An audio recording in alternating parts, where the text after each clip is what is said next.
কয় মেয়ের বাপ ছিলেন বলেন? আসতে কয় মেয়ের বাপ ছিলেন? আল্লাহ পাক আমাকেও আপনাদের দোয়ায় 4টা মেয়ের বাবা আমাকে বানিয়েছেন। এত আস্তে আলহামদুলিল্লাহ বললেন, বিয়ে কি আপনি দিবেন নাকি? জোরে বলেন না আলহামদুলিল্লাহ। 4টা মেয়ের বাবা ছিলেন মুহাম্মদ সাল্লাল্লাহু আলাইহি ওয়াসাল্লাম। নবীজি মেয়েদেরকে বিয়ে দিয়েছেন। সাইয়েদনা ওসমানকে মেয়ে দিয়েছেন, আবার সাইয়েদনা আলীকেও মেয়ে দিয়েছেন। একজনকে দিয়েছেন ধনী ছেলের সাথে, আরেকজনকে দিয়েছেন গরিব ছেলের সাথে। রাসূল কি ব্যালেন্স করেছেন? সবচেয়ে প্রিয়, সবচেয়ে আদরের দুলালি ফাতিমাকে গরিব ছেলের সঙ্গে বিয়ে দিয়েছেন।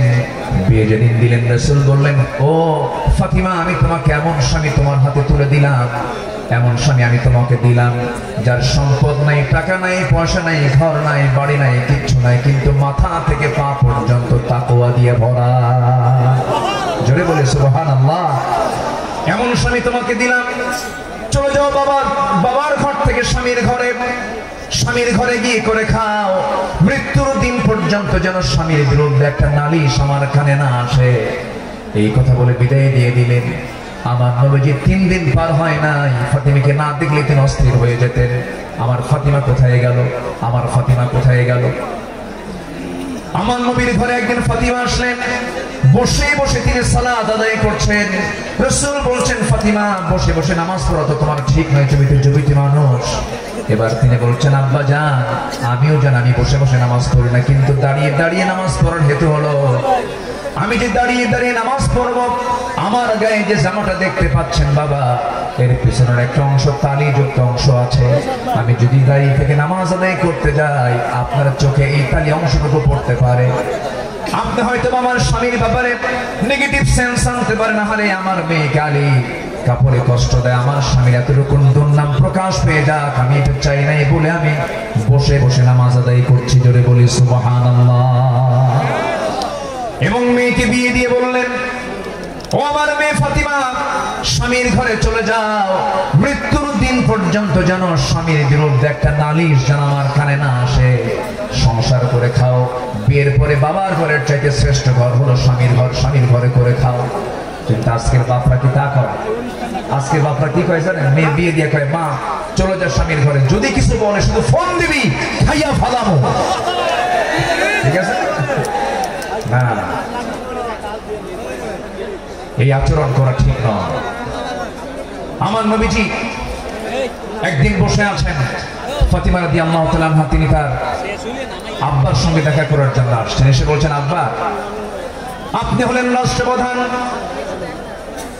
আপনি যা বলবেন তাই হয়ে যাবে। আমি অভিযোগ নিয়ে আসি না, স্বামীর সঙ্গে পরামর্শ করে এসেছি। আমরা যে ঘরে থাকি ভাড়ার ঘর, মেঝেটা কাঁচা, গায়ে পায়ে কাপড়ের ময়লা লেগে যায়। আপনার 2টা নাতি হাসান হোসাইন, এদেরকে নিয়ে আমি সামলাতে পারি না। দেখুন তো একটা খাদেম নিযুক্ত করা যায় নাকি, একটা কাজের মানুষ নিযুক্ত করা যায় নাকি? আমার রাসূল বলছেন, ও আমার কলিজার টুকরা মেয়ে ফাতিমা, দেখে আসো, তোমার বাবা তার নিজের কাপড় নিজে ধৌত করে, নিজের ঘর নিজে ঝাড় দেয়, তোমার পিতা কারো সাহায্য নেয় না তার ব্যক্তিগত কাজের ক্ষেত্রে। আমি চাই আমার মেয়ে ফাতিমা তুমি এমনই থেকে যাও, দুনিয়া থেকে বড় করার চেষ্টা করো না ফাতিমা। আমি তোমাকে একটা আমল শেখায় দিচ্ছি, তুমি যাও সে আমলটা করো। সুবহানাল্লাহ, আলহামদুলিল্লাহ, আল্লাহু আকবার 33 বার করে সকাল সন্ধ্যা পড়বে। আমার আল্লাহ তোমার সমস্ত কাজের জিম্মাদার হয়ে যাবেন। জোরে বলি সুবহানাল্লাহ।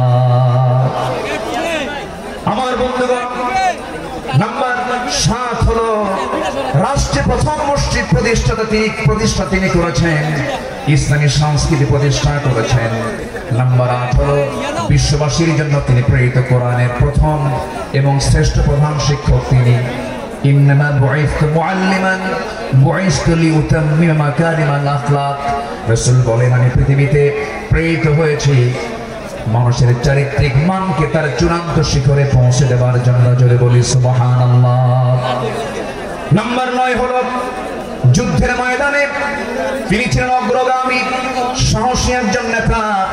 বদর, উহুদ, খন্দক, এই সমস্ত যুদ্ধ তার প্রমাণ। প্রতিটা যুদ্ধে আমার নবী যে সবার পেছনে না সবার আগে,